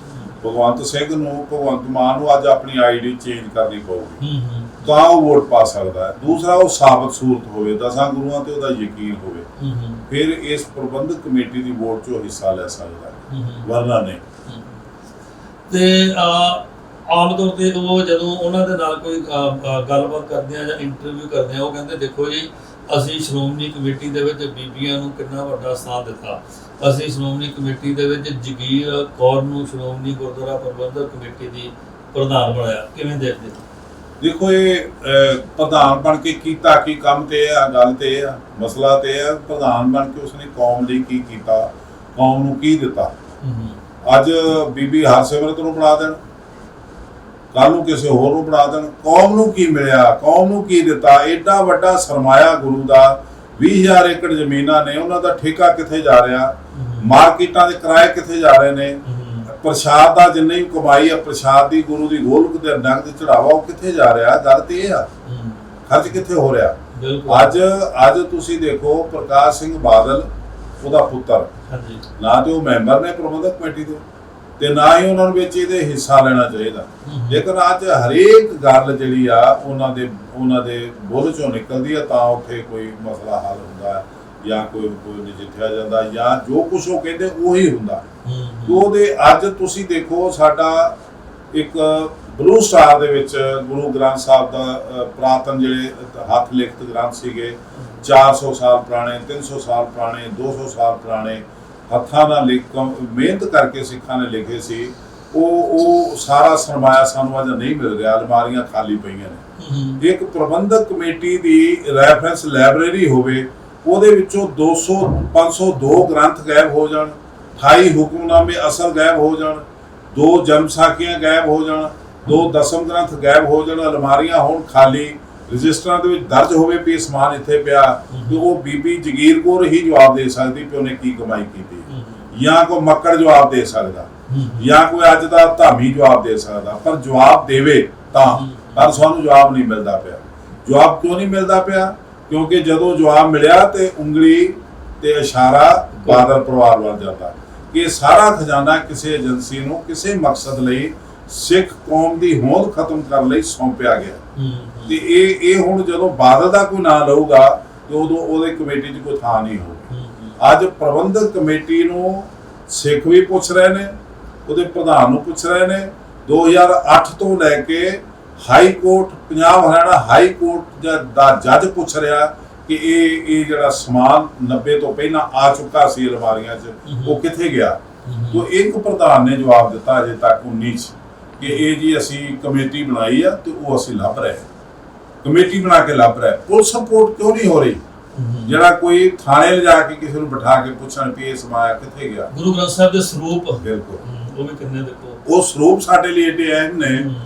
ਮੈਂ ਤੁਹਾਨੂੰ ਦਾਅਵੇ ਨਾਲ ਕਹਿਣਾ ਹੈ, ਮੈਂ ਕਿਸੇ ਨਾਲ ਦੁਸ਼ਮਣੀ ਕਰਕੇ ਜਾਂ ਮੈਨੂੰ ਕੋਈ ਚੰਗਾ ਨਹੀਂ ਲੱਗਦਾ ਇਸ ਕਰਕੇ ਨਹੀਂ ਕਿ ਇਹ ਜਿਹੜਾ ਪੁਰਾਤਨ ਸਰਮਾਇਆ ਇਹ ਨਾ ਮਿਲਿਆ ਤੇ ਗੁਰੂ ਗ੍ਰੰਥ ਸਾਹਿਬ ਦੇ ਵਿੱਚ ਮਿਲਾਵਟ ਨੂੰ ਕੋਈ ਰੋਕ ਨਹੀਂ ਸਕਦਾ। ਅਸੀਂ ਕਿਸੇ ਵੀ ਤਰੀਕੇ ਦਾਅਵਾ ਨਹੀਂ ਕਰ ਸਕਦੇ ਕਿ ਇਹ ਸ਼ਬਦ ਇਹ ਨਹੀਂ ਸੀ, ਇਹ ਸੀ। ਇਹ ਪ੍ਰੀ ਪਲਾਨਡ ਹੋਇਆ। ਇਸ ਤੋਂ ਵੀ ਪਹਿਲਾਂ ਪ੍ਰੀ ਪਲਾਨਡ ਜਿਹੜੇ ਪੁਰਾਤਨ ਸਰੂਪ ਕਮੇਟੀ ਸੰਸਕਾਰ ਕਰਦੇ ਰਹੀ ਪੁਰਾਤਨ ਸਰੂਪਾਂ ਦੇ, ਉਹ ਵੀ ਇਸੇ ਸੋਚ ਦਾ ਇੱਕ ਹਿੱਸਾ ਸੀ। ਤੋਂ ਅਸੀਂ ਕਮੇਟੀ ਦੀਆਂ ਚੋਣਾਂ ਕਦੋਂ ਦੀਆਂ ਤੇ ਪਤਾ ਨਹੀਂ, ਪਰ ਮੈਂ ਆਲ ਓਵਰ ਵਰਲਡ ਦੇ ਵਿੱਚ ਵਸਦੇ ਸਿੱਖਾਂ ਨੂੰ ਇਹ ਮੈਸੇਜ ਦੇਣਾ ਤੇ ਇਹ ਦੁਹਾਈ ਦੇਣਾ ਹੈ ਕਿ ਪ੍ਰਕਾਸ਼ ਸਿੰਘ ਬਾਦਲ ਦੇ ਜਿਉਂਦੇ ਜੀ ਇਹ ਸਰਮਾਇਆ ਵਾਪਸ ਆਉਣਾ ਚਾਹੀਦਾ ਪ੍ਰਬੰਧਕ ਕਮੇਟੀ 'ਚ, ਨਹੀਂ ਤੇ ਅਸੀਂ ਲੱਭ ਨਹੀਂ ਪਾਵਾਂਗੇ। ਅੱਜ ਕੱਲ੍ਹ ਇੱਕ ਹੋਰ ਪੱਤਰਕਾਰ ਵੱਲੋਂ ਤੇ ਗੱਲਬਾਤ ਕੀਤੀ ਗਈ ਸੀ ਕਿ ਜਿਹੜੇ ਹਰਿਮੰਦਰ ਸਾਹਿਬ ਸੰਗਤਾਂ ਦੇ ਵੱਲੋਂ ਚੰਦੋਆ ਸਾਹਿਬ ਚੜਾਏ ਜਾਂਦੇ ਹਨ, ਉਹ 2-2 ਲੱਖ 3-3 ਲੱਖ ਜਿੰਨੀ ਕਿਸੇ ਦੀ ਸ਼ਰਧਾ ਹੁੰਦੀ ਹੈ ਲੋਕ ਕਰਦੇ ਹਨ। ਹਰ ਰੋਜ਼ ਜਿਹੜਾ ਚੰਦੋਆ ਸਾਹਿਬ ਉੱਥੋਂ ਜਿਹੜਾ ਚੇਂਜ ਹੁੰਦਾ ਹੈ, ਤੇ ਉਹ ਕਹਿ ਰਹੇ ਸਨ ਕਿ ਉਹੋ ਹੀ ਚੰਦੋਆ ਸਾਹਿਬ ਲੋਕਾਂ ਨੂੰ ਵੇਚ ਦਿੱਤੇ ਜਾਂਦੇ ਹਨ। ਤੁਹਾਨੂੰ ਇਸ ਬਾਰੇ ਕੋਈ ਕਮੇਟੀ ਵਾਲੇ ਤੇ ਕਾਫੀ ਇਹਦੇ ਬਾਰੇ 10-12 ਸਾਲ ਤੋਂ ਵੀ ਜ਼ਿਆਦਾ ਸਮਾਂ ਲਗਾਤਾਰ ਮੈਂ ਇਹਦਾ ਪ੍ਰਚਾਰ ਕੀਤਾ ਕਿ ਚੰਦੋਆ 1.5 ਲੱਖ ਦਾ 2 ਲੱਖ ਦਾ ਬਣ ਕੇ ਆਉਂਦਾ ਹੈ, ਅੰਮ੍ਰਿਤ ਵੇਲੇ ਚੜ੍ਹਦਾ ਤੇ ਸ਼ਾਮ ਨੂੰ ਰੋਂਦਾ ਉਸੇ ਦੁਕਾਨ ਤੇ ਚਲੇ ਜਾਂਦਾ। ਇਹ ਮੈਂ 15 ਸਾਲ ਤੋਂ ਪ੍ਰਚਾਰ ਕਰ ਰਿਹਾ, ਸਟੇਜਾਂ ਤੇ ਪ੍ਰਚਾਰ ਕਰ ਰਿਹਾ। ਪਰ ਕੱਲ ਹੀ ਸ਼੍ਰੋਮਣੀ ਕਮੇਟੀ ਵਾਲੇ ਇੱਕ ਡੈਰੀ ਜੀ ਲੈ ਕੇ ਬੈਠੇ ਸੀ, ਇੱਕ ਪਾਸੇ ਲਿਖਿਆ ਸੀ ਐਨੀ ਦੀ ਨੂੰ ਆਇਆ, ਨਾਲ ਹੀ ਪੇਜ ਤੇ ਲਿਖਿਆ ਸੀ ਇਹ ਫਲਾਣੇ ਗੁਰਦੁਆਰਾ ਸਾਹਿਬ ਵਿੱਚ ਚਲਾ ਗਿਆ, ਉਹ ਸਫਾਈ ਦੇ ਰਹੇ ਸੀ। ਅੱਜ ਤੁਸੀਂ ਪ੍ਰਬੰਧਕ ਕਮੇਟੀ ਨੂੰ ਪੁੱਛੋ ਕਿ ਚੰਦੋਆ ਕਿੰਨੇ ਮਹੀਨਿਆਂ ਬਾਅਦ ਬਦਲਦੇ ਹੋ, ਕਿੰਨੇ ਦਿਨਾਂ ਬਾਅਦ ਬਦਲਦੇ, ਤੇ ਉਹ ਕਹਿਣਗੇ ਮਹੀਨਿਆਂ ਬਾਅਦ ਨਹੀਂ, ਇੱਕ ਦਿਨ ਬਾਅਦ। ਇੱਕ ਦਿਨ ਹਰ ਰੋਜ਼ ਅੰਮ੍ਰਿਤ ਵੇਲੇ ਚੰਦੋਆ ਨਵਾਂ ਲੱਗਦਾ। 360 ਹੋ ਗਏ ਸਾਲ ਦੇ। ਹਾਂਜੀ, ਸਾਡੇ 12000 ਦੇ ਪਿੰਡ ਨੇ ਸਾਰੇ ਪੰਜਾਬ ਦੇ। ਕਿਸੇ ਪਿੰਡ 'ਚ ਲੱਗਾ ਦਿਖਾ ਦਿਓ ਚੰਦੋਆ ਕਿੱਥੇ ਲੱਗਾ। ਕਿਸੇ ਮੈਂਬਰ ਨੂੰ ਤੁਸੀਂ ਕਿੰਨੇ ਚੰਦੋਏ ਦਿੱਤੇ ਨੇ ਤੇ ਉਹਨੇ ਕਿੰਨੇ ਪਿੰਡਾਂ 'ਚ ਲਾਏ ਨੇ, ਸਾਨੂੰ ਦੱਸ ਦਿਓ। 365 ਚੰਦੋਏ ਤੇ 1 ਸਾਲ ਦੇ ਨੇ ਤੇ ਇਹ ਤੇ ਸਦੀਆਂ ਤੋਂ ਚੱਲੀ ਜਾ ਰਹੇ। ਉਹ ਚੰਦੋਏ ਕਿੱਥੇ ਜਾਂਦੇ ਨੇ? ਦੁਕਾਨਾਂ, ਰਮਾਲੇ ਜਾਂ ਜਿਹੜੇ ਆਮ ਸੰਗਤ ਚੜਾਉਂਦੀ ਆ ਉਹ ਤੇ ਵੰਡਦੇ ਨੇ, ਇਹ ਦਿੰਦੇ ਨੇ ਪਿੰਡਾਂ ਨੂੰ ਜਾਂ, ਪਰ ਉਹ ਕੋਈ ਖਰੀਦਾ ਨਹੀਂ ਇਸ ਕਰਕੇ ਦਿੰਦੇ ਨੇ। ਜਿਹੜਾ ਚੰਦੋਆ ਉਹ ਤਕਰੀਬਨ 2-2.5 ਲੱਖ ਦਾ ਚੰਦੋਆ, ਉਹਦਾ ਸਿਰਫ ਦੋ ਸਿੱਖਾਂ ਨੂੰ ਇਹਨਾਂ ਨੇ ਅਧਿਕਾਰ ਦਿੱਤਾ ਹੈ ਕਿ ਤੁਹਾਡੇ ਥਰੂ ਹੀ ਇਹ ਚੜੂਗਾ। 17 ਦਿਨ ਇਹਨੂੰ, 13 ਦਿਨ ਇਹਨੂੰ। ਅੱਛਾ, ਜੋ 2 ਸਿੱਖ ਕੌਣ? ਉਹ 2 ਸਿੱਖ ਨੇ ਉੱਥੇ ਇੱਕ ਰਮਾਲਿਆਂ ਵਾਲੇ ਬੜੇ ਮਸ਼ਹੂਰ ਨੇ ਤੇ ਬੱਚੇ ਨੂੰ ਪਤਾ। ਤੇ ਉਹ ਉਹਦੇ ਜਿਹੜੇ ਰਮਾਲੇ ਚੜਾਉਂਦੇ ਨੇ ਉਹਨਾਂ 'ਚ ਬਕਾਇਦਾ ਕਮਿਸ਼ਨਾਂ ਤੈਅ ਨੇ। ਜਿਹੜਾ ਪ੍ਰਧਾਨ ਹੈ ਉਹਨੂੰ 30-35 ਹਜ਼ਾਰ ਮੂੰਹ ਧੋਣ ਤੋਂ ਪਹਿਲਾਂ ਉਹਦੀ ਕਮਿਸ਼ਨ ਮਿਲਦੀ ਹੈ। ਇਹ ਕੀ ਕਹਿਣਗੇ ਕਿ ਇਹ ਤੇ ਦੱਸਣ ਵੀ ਇਹ ਏਡੀ ਵੱਡੀ ਮਾਤਰਾ 'ਚ 365 ਚੰਦੋਏ ਜਿਹੜੇ ਸਾਲ ਦੇ ਨੇ ਇਹ ਕਿੱਥੇ ਸਜਾਏ ਹੋਏ, ਤੇ ਜਿਹੜੇ ਵੰਡੇ ਨੇ ਤੇ ਕਿਹੜੇ ਗੁਰਦੁਆਰੇ ਦਿਖਾਓ ਸਾਨੂੰ। ਇਹ 2.5 ਲੱਖ ਦਾ ਚੰਦੋਆ ਕਿਹੜੇ ਗੁਰਦੁਆਰੇ 'ਚ ਲੱਗਾ?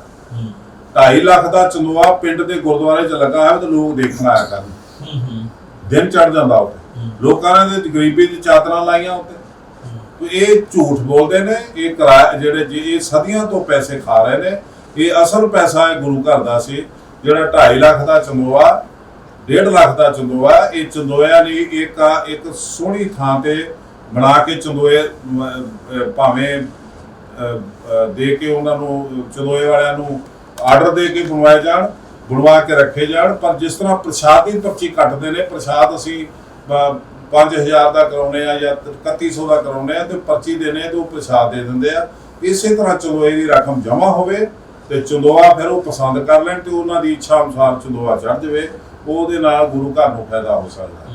ਬਾਕੀ ਨਹੀਂ ਤੇ ਇਹਨਾਂ ਦਾ ਖਾਣ ਪੀਣ ਚੱਲੀ ਜਾਂਦਾ ਹੈ। ਤੇ ਜਿਹੜਾ ਦਿਖਾਉਣ ਦੇ ਰਜਿਸਟਰ ਇਹ ਝੂਠ ਬੋਲਦੇ ਆ, ਚੰਦੋਆ ਰਜਿਸਟਰ ਚੜ੍ਹਦਾ, ਪਰ ਇਹਨਾਂ ਰਜਿਸਟਰਾਂ ਦੇ ਹੁੰਦਿਆਂ ਇੱਕ ਚੰਦੋਆ ਤੇ ਉਹਦੇ 2 ਵਾਰਸ ਕਿਵੇਂ ਆ ਗਏ? ਪਿੱਛੇ ਇਹਨਾਂ ਰੌਲਾ ਪਿਆ ਵੀ ਇੱਕ ਆਸਟ੍ਰੇਲੀਆ ਵਾਲੇ ਦਾ ਦਿਨ ਸੀ, ਆਸਟ੍ਰੇਲੀਆ ਦੇ ਸਿੱਖ ਦਾ, ਤੇ ਪਰਮਾਲਿਆਂ ਵਾਲੇ ਨੂੰ ਪਤਾ ਵੀ ਆਸਟ੍ਰੇਲੀਆ, ਪਰ ਉਹਨੇ ਉਹਦੀ ਥਾਂ ਤੇ ਕਿਸੇ ਹੋਰ ਦਾ ਚੰਦੋਆ ਚੜਾਉਣ ਲੱਗ ਪਿਆ। ਤੇ ਉਹ ਜਦ ਉਹਦੀ ਅਰਦਾਸ ਕਰਕੇ ਉਤਰਾ ਹੀ ਉਹਨੇ ਭੇਜ ਦੇਣੀ ਸੀ ਵੀ ਤੁਹਾਡਾ ਚੰਦੋਆ ਚੜ ਗਿਆ। ਉਹ ਕੁਦਰਤੀ ਇੱਥੇ ਆ ਗਿਆ। ਉਹ ਜਦੋਂ ਹਰਿਮੰਦਰ ਸਾਹਿਬ ਚ ਆਇਆ ਤੇ ਉਹ ਵਾਰਸ 2 ਹੋ ਗਏ ਚੰਦੋਆ ਚੜਾਉਣ ਵਾਲੇ, ਤੇ ਚੰਦੋਆ ਇੱਕ ਤੇ ਉੱਥੇ ਮਾਫੀਆਂ ਮੰਗ ਕੇ ਤੇ ਪੱਧਰਾ ਕੀਤਾ ਕੰਮ। ਇਹ ਧੰਦਾ ਗੁਰੂ ਰਾਮਦਾਸ ਦੇ ਸੀਸ ਤੇ ਸਾਲਾਂ ਤੋਂ ਹੋ ਰਿਹਾ, 15 ਸਾਲ ਦਾ ਤਾਂ ਮੈਂ ਰੌਲਾ ਪਾਉਣ ਡਿਆ, ਕੋਈ ਸੁਣਦਾ ਨਹੀਂ। ਇੱਥੇ ਕੋਈ ਇਹਨਾਂ ਦਾ ਇੱਕ ਉਹਨਾਂ ਦੀ ਕੋਈ ਕਮਜ਼ੋਰੀ ਹੋਵੇ ਤੇ ਤੁਹਾਨੂੰ 2.5 ਜਾਂ 3 ਕਰੋੜ ਦੇ ਬਿੱਲ ਬਣਿਆ ਪ੍ਰਦਖਣਾ ਚ, ਉਹ ਜਿਹੜੀਆਂ ਲਾਈਟਾਂ ਲਾਉਣ ਲਈ ਵਾਟਰਪ੍ਰੂਫ ਲਾਈਟਾਂ, ਉਹ 2.5-3 ਕਰੋੜ ਦਾ ਬਿੱਲ ਬਣਿਆ ਤੇ 13 ਕਰੋੜ ਦਾ ਬਿੱਲ ਪਿਆ ਉੱਥੇ। ਤੇ ਪਾਉਣ ਵਾਲਾ ਕੌਣ? ਜਿਹਨੂੰ 8 ਲੱਖ ਰੁਪਇਆ ਜਿਹੜੇ ਸੀਐਮ ਦਿੰਦੇ ਉਹਨੇ ਪਾਇਆ ਕਿ ਮੇਰਾ ਹੁਕਮ ਹੈ ਪਾਓ। 8 ਕਰੋੜ ਦੀ ਮਸ਼ੀਨਰੀ ਆਈ ਆ, ਗੁਰੂ ਰਾਮਦਾਸ ਹਸਪੀਟਲ ਦੀ 21 ਕਰੋੜ ਦੇ ਬਿੱਲ ਪਾਏ ਆ। ਜਦੋਂ ਪ੍ਰਿੰਸੀਪਲ ਧਾਰੀਵਾਲ ਨੂੰ ਕਿਹਾ ਕਿ ਸਾਈਨ ਕਰੋ, ਕਹਿੰਦਾ ਮੈਂ ਕਿਉਂ ਕਰਾਂ, ਤੇ ਤੁਹਾਡੀ 8 ਕਰੋੜ ਦੀ ਵੀ ਮਸ਼ੀਨਰੀ ਨਹੀਂ, ਤੁਸੀਂ ਪੁਰਾਣੀ ਬਾਬਾ ਦੀਪ ਸਿੰਘ ਸ਼ਹੀਦ ਦੇ ਲਾਗੇ ਜਿਹੜਾ ਹਸਪੀਟਲ ਸੀ ਉੱਥੋਂ ਚੁੱਕ ਕੇ ਇੱਥੇ ਨਵੇਂ ਚ ਲਿਆ ਕੇ ਰੱਖ ਲਈ, ਤੇ ਨਵੀਂ ਹੋ ਗਈ ਤੇ ਮੈਂ ਨਹੀਂ ਸਾਈਨ ਕਰਦਾ, ਤੇ ਉਹਨੂੰ ਹਟਾ ਕੇ ਪਾਸੇ ਮਾਰਿਆ। ਇੱਕ ਸਟੂਡੈਂਟ ਬਣ ਕੇ ਆਇਆ ਸੀ, ਉਹ ਅੱਜ ਉਹਨੂੰ ਮਾਲਕ ਬਣਾ ਕੇ ਮੱਕੜ ਨੇ ਉੱਥੇ ਬਿਠਾਤਾ, ਤੇ ਉਹ ਨਾਲ ਆਪ ਖਾਂਦਾ ਨਾਲ ਇਹਨਾਂ ਨੂੰ ਪਾਉਂਦਾ, ਤੇ ਸੰਸਥਾਵਾਂ ਉਜੜੀਆਂ ਪਈਆਂ ਨੇ।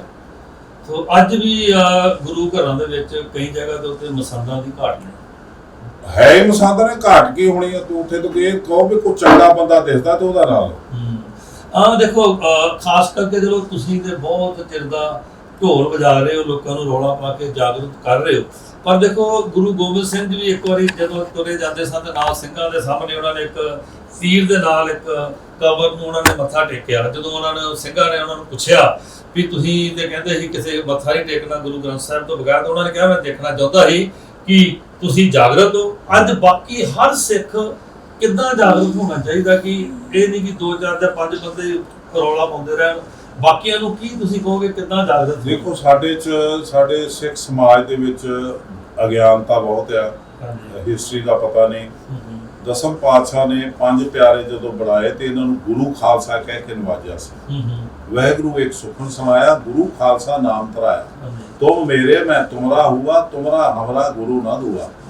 ਤੋ ਇਹ ਗੁਰੂ ਸਾਹਿਬ ਨੇ ਕਿਹਾ ਕਿ ਮੈਂ ਤੁਹਾਡਾ ਚੇਲਾ, ਤੁਸੀਂ ਮੇਰੇ ਚੇਲੇ, ਮੈਂ ਤੁਹਾਡਾ ਗੁਰੂ, ਤੁਸੀਂ ਮੇਰਾ, ਪਰ ਦੂਸਰਾ ਹੋਰ ਕੋਈ ਨਹੀਂ ਹੋ ਸਕਦਾ ਸਾਡੇ ਤੋਂ ਇਲਾਵਾ। ਇਹਨਾਂ ਮਾਣ ਬਖਸ਼ਿਆ ਤੇ ਗੁਰੂ ਖਾਲਸਾ ਕਹਿ ਕੇ ਨਵਾਜਿਆ। तो 5 बड़े प्रभ के दर है और 5 का मान है गुर दरबारे, 5 ककार दिए गुर ने पुन 5 का 5 वकार न मारे।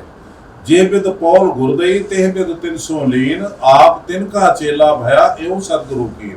गुरु साहब ने आप जिन्हां तो अमृत पान करवाया, जिन्हां नूं उन्हां तो आप कीता मंग के, ते वो 5 प्यारे सी जिन्हां च ताकत सी गुरु साहब नूं कहण दी कि असीं सीस दे के तुहानूं इह दात लई है, तुसीं की लैके आ रहे हो।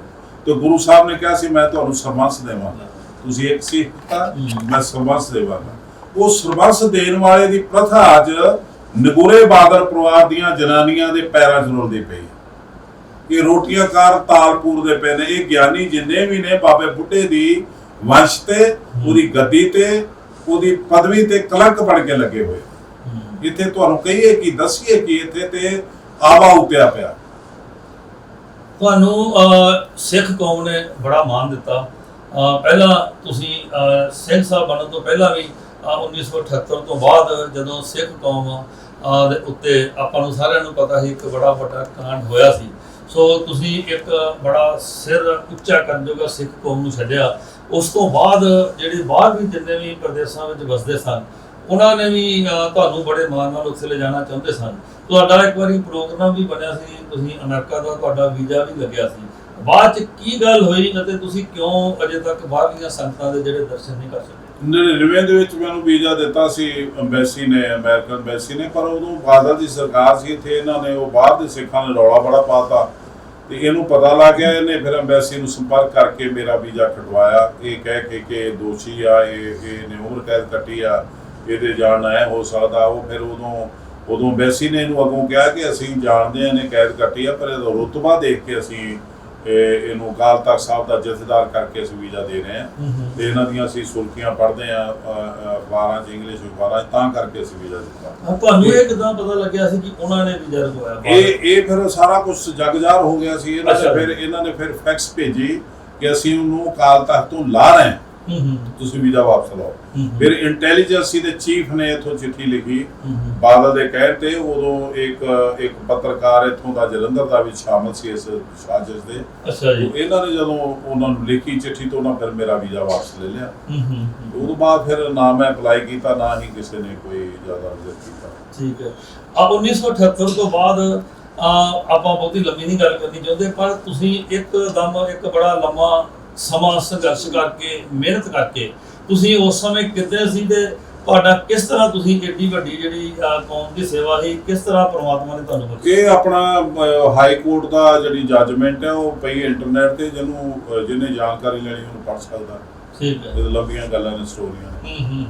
ਹੋਰ ਤੁਸੀਂ ਹੁਣ ਅੱਜ ਜਿਹੜੇ ਸਾਡੇ ਸਾਂਝਾ ਪੰਜਾਬ USA TV ਦੇਖ ਰਹੇ ਹੋ, ਸ਼੍ਰੋਮਣੀ ਕਮੇਟੀ ਦੀਆਂ ਇਲੈਕਸ਼ਨ ਵੀ ਆ ਰਹੀਆਂ ਹਨ, ਹੋਰ ਜਾਂ ਕੋਈ ਆਪਾਂ ਜਿਹੜੀ ਗੱਲਬਾਤ ਕੋਈ ਅਧੂਰੀ ਆਪਣੀ ਰਹਿ ਗਈ ਹੋਵੇ, ਜੇ ਤੁਸੀਂ ਸਾਡੇ ਦਰਸ਼ਕਾਂ ਦੇ ਨਾਲ ਕੋਈ ਗੱਲ ਸਾਂਝੀ ਕਰਨੀ ਚਾਹੁੰਦੇ ਹੋ ਤਾਂ ਤੁਹਾਡੇ ਕੋਲ ਖੁੱਲਾ ਸਮਾਂ, ਤੁਸੀਂ ਗੱਲ ਕਰ ਸਕਦੇ ਹੋ। ਨਹੀਂ, ਮੈਂ ਤੇ ਆਲ ਓਵਰ ਵਰਲਡ ਦੇ ਵਿੱਚ ਵਸਦੇ ਸਿੱਖਾਂ ਨੂੰ ਇਹੀ ਕਹੂੰਗਾ ਕਿ ਗੁਰੂ ਨਾਨਕ ਦੇ ਮਿਸ਼ਨ ਨੂੰ ਬਚਾਓ, ਦਸਮ ਪਾਤਸ਼ਾਹ ਦੇ ਖਾਲਸਾ ਮਿਸ਼ਨ ਨੂੰ ਬਚਾਓ, ਜਿਸ ਮਿਸ਼ਨ ਨੂੰ ਬਚਾਉਣ ਲਈ ਮਾਸੂਮ ਬੱਚਿਆਂ ਨੇ ਸ਼ਹਾਦਤਾਂ ਦਿੱਤੀਆਂ ਨੇ ਸਰਹੱਦ ਦੀਆਂ ਦੁਆਰਾਂ ਵਿੱਚ, ਚਮਕੌਰ ਦੀ ਗੜੀ ਦੇ ਵਿੱਚ। ਇਹ ਜਿਹੜਾ ਮਿਸ਼ਨ ਹੈ ਅਕਾਲ ਪੁਰਖ ਦਾ, ਸੱਚੇ ਪਾਤਸ਼ਾਹ ਦਾ ਦਿੱਤਾ ਹੋਇਆ ਮਿਸ਼ਨ ਹੈ, ਜਿਹੜਾ ਸਾਡੀ ਪਰਮਾਤਮਾ ਤੋਂ ਟੁੱਟੀ ਹੋਈ ਆਤਮਾ ਨੂੰ ਪਰਮ ਪਿਤਾ ਪਰਮਾਤਮਾ ਨਾਲ ਜੋੜਨ ਦੇ ਸਮਰੱਥਿਆ ਤੇ ਵਿਚੋਲਗੀ ਕਰਦਾ, ਉਹ ਮਿਸ਼ਨ ਹੈ। ਇਸ ਮਿਸ਼ਨ ਦੇ ਵਿੱਚ ਗਰੀਬ ਪਲਦਾ ਹੈ ਤੇ ਅਮੀਰ ਆਪਣਾ ਦਸਵੰਧ ਦੇ ਕੇ ਭਾਗਾਂ ਨਾਲ ਨਵਾਜਿਆ ਜਾਂਦਾ ਤੇ ਤਨਤਾ ਦਾ ਯੋਗ ਬਣਦਾ। ਉਹ ਮਿਸ਼ਨ ਜਿਹੜਾ ਉਹ ਬਰਬਾਦ ਹੋਇਆ ਪਿਆ ਤੇ ਨਗੁਰੇ ਤੇ ਜਿਹੜੇ ਸਵਾਰਥੀ ਲੋਕਾਂ ਦੇ ਹੱਥ, ਜਿਹਨਾਂ ਨੂੰ ਲੱਗਦਾ ਕਿ ਰੱਬ ਹੈ ਨਹੀਂ, ਜਿਹਨਾਂ ਨੂੰ ਲੱਗਦਾ ਕਿ ਰੱਬ ਤੇ ਕਿਤੇ ਹੈ ਨਹੀਂ, ਰੱਬ ਤੇ ਮੈਂ, ਤਾਂ ਹੀ ਉਹ ਕਹਿੰਦੇ ਕਿ ਉਹਦਾ ਕੱਖ ਨਾ ਰਵੇ, ਜਿਹਨੇ ਐ ਕੀਤਾ ਹੋਵੇ ਉਹਦਾ ਕੱਖ ਨਾ। ਇਹ ਕਹਿੰਦੇ ਇਸ ਕਰਕੇ ਨੇ ਕਿਉਂਕਿ ਇਹ ਜਾਣਦੇ ਨੇ, ਇਹਨਾਂ ਦੀ ਤਸੱਲੀ ਆ ਕਿ ਰੱਬ ਹੈ ਨਹੀਂ ਕਿਤੇ, ਪਰ ਪ੍ਰਮਾਤਮਾ ਨੇ ਆਪਣਾ ਰੰਗ ਦਿਖਾ ਦਿੱਤਾ ਇਸ ਪਰਿਵਾਰ ਨੂੰ। ਮੈਂ ਤੇ ਸਮੁੱਚੀ ਸਿੱਖ ਕੌਮ ਨੂੰ ਇਹ ਅਪੀਲ ਕਰਦਾ ਕਿ ਹੁਣ ਸਮਾਂ ਆ ਗਿਆ, ਹਾਲਾਤ ਬਣ ਗਏ, ਸਰਕਮਸਟੈਂਸਰ ਬਣ ਗਏ, ਜਦੋਂ ਪ੍ਰਮਾਤਮਾ ਨੇ ਆਪ ਬਣਾਏ ਤੇ ਇਹ ਕੜੀ ਟੁੱਟੀ ਆ। ਨਹੀਂ ਤਾਂ 12 ਸਾਲ ਦਾ ਕਬਜ਼ਾ ਕਰਕੇ ਬੈਠਾ ਸੀ। ਹੁਣ ਸੈਂਟਰ ਸਰਕਾਰ ਜਾਂ ਪੰਜਾਬ ਸਰਕਾਰ, ਦੋਨਾਂ ਚੋਂ ਇਹਦੀ ਬਹੁਤੀ ਕੋਈ ਜ਼ਿਆਦਾ ਹਮਦਰਦ ਹੈ ਨਹੀਂ ਤੇ ਇੱਥੇ ਇਲੈਕਸ਼ਨ ਆ ਰਹੇ ਨੇ ਤੇ ਮੈਨੂੰ ਲੱਗਦਾ ਹੈ ਕਿ 6-7 ਮਹੀਨਿਆਂ ਦੇ ਵਿੱਚ ਹੋਣਗੇ। ਉਹਦੇ ਵਿੱਚ ਆਪਣਾ ਬਣਦਾ ਯੋਗਦਾਨ ਪਾ ਕੇ ਸਾਡੀ ਪਿੱਠ ਤੇ ਖਲੋ, ਜਿੰਨੇ ਹੀ ਅਸੀਂ ਮਿਹਨਤ ਕੀਤੀ ਆ ਉਹਨੂੰ ਫੜ ਲੱਗੇ। ਉਹ ਕਿਸੇ ਤਰਪਤਨ ਗੱਲ ਲਾ ਕੇ, ਸਾਡੇ ਕੋਲ ਰਿਟਾਇਰ ਅਫਸਰ ਨੇ, ਬੜੇ ਵੱਡੇ ਰਿਟਾਇਰ ਜੱਜ ਨੇ, ਰਿਟਾਇਰ ਜਰਨੈਲ ਨੇ, ਰਿਟਾਇਰ ਪ੍ਰੋਫੈਸਰ ਨੇ, ਡਾਕਟਰ ਨੇ, ਇੰਜੀਨੀਅਰ ਨੇ। ਅਸੀਂ ਉਹਨਾਂ ਰਿਟਾਇਰ ਅਫਸਰਾਂ ਦੀ ਟੀਮ ਤੋਂ ਗੁਰੂ ਘਰ ਦੀ ਸੇਵਾ ਬੜੀ ਬਾਖੂਬੀ ਕਰਵਾ ਸਕਦੇ। ਤੁਸੀਂ ਆਪਣੀ ਟੀਮ ਬਾਰੇ ਕੁਝ ਥੋੜਾ ਬਹੁਤਾ ਦੱਸ ਸਕਦੇ ਹੋ? ਸਾਡੀ ਟੀਮ ਸੰਗਤ ਆ, ਸੰਗਤ ਦੇ ਵਿੱਚੋਂ ਹੀ ਅਸੀਂ ਸੰਗਤ ਨੂੰ ਹੀ ਕਹਿ ਰਹੇ ਕਿ ਆਪਣੇ ਇੱਕ ਹਲਕੇ ਦੀ ਜਿਹੜੀਆਂ ਮੀਟਿੰਗਾਂ ਕਰਦੇ ਉਹਨਾਂ ਦੇ ਵਿੱਚੋਂ ਸਾਨੂੰ ਉਹ ਸਿੱਖ ਦਿਓ ਜਿਹਨੂੰ ਤੁਸੀਂ ਜਿਤਾਉਣਾ ਚਾਹੁੰਦੇ, ਜਿਹਨੂੰ ਤੁਸੀਂ ਪਰਖਿਆ ਹੋਇਆ ਵੀ ਗੁਰਸਿੱਖ ਆ। ਅਸੀਂ ਛਤਰੀ ਦੇ ਨਾਲ ਉੱਤੋਂ ਕੁਛ ਨਹੀਂ ਦੇਣਾ। ਇਹ ਅਸੀਂ ਸਿੱਖਾਂ ਨੂੰ ਇਹ ਵੀ ਅਪੀਲ ਕਰਦੇ ਹਾਂ ਕਿ ਹਰੇਕ ਪਿੰਡ ਨੂੰ ਕਿਲ੍ਹਾ ਬਣਾ ਕੇ ਸਾਡੀ ਰਖਵਾਲੀ ਕਰੋ, ਸਾਡੀ ਵੋਟ ਦੀ ਰਖਵਾਲੀ ਕਰੋ, ਜਿਹੜੀ ਉਹ ਉੱਥੇ ਜਿਹੜਾ ਨਿਜ਼ਾਮ ਹੋਵੇ ਕਿ ਜਾਲੀ ਵੋਟਾਂ ਨਾ ਪੈਣ, ਜਾਲੀ ਵੋਟਾਂ ਨਾ ਪੈਣ, ਨਕਲੀ ਵੋਟਾਂ ਨਾ ਪੈਣ। ਇੱਕ ਤਾਂ ਜਿਹੜੀ ਵੋਟ ਆ ਉਹ ਕੋ ਖਰੀਦੇ ਨਾ, ਧੱਕੇ ਨਾਲ ਉਹਨੂੰ ਰੋਕੇ ਨਾ ਪੈਣੋ। ਇੱਕ ਵੋਟ ਬਣਵਾਓ ਤੇ ਉਸ ਵੋਟ ਨੂੰ ਭੁਗਤਾਓ। ਇਹ ਜਿਹੜੀ ਸੇਵਾ ਇਹ ਤੁਸੀਂ ਜਦੋਂ ਸੰਭਾਲ ਲਓਗੇ, ਸਾਡਾ ਮੋਰਚਾ ਫਤਿਹ, ਸਾਨੂੰ ਕੋਈ ਹਰਾ ਨਹੀਂ ਸਕਦਾ। ਠੀਕ ਹੈ ਜੀ, ਤੁਸੀਂ ਸਾਨੂੰ ਅੱਜ ਸਮਾਂ ਦਿੱਤਾ, ਤੁਹਾਡਾ ਬਹੁਤ ਬਹੁਤ ਧੰਨਵਾਦ। ਵਾਹਿਗੁਰੂ ਜੀ ਕਾ ਖਾਲਸਾ, ਵਾਹਿਗੁਰੂ ਜੀ ਕੀ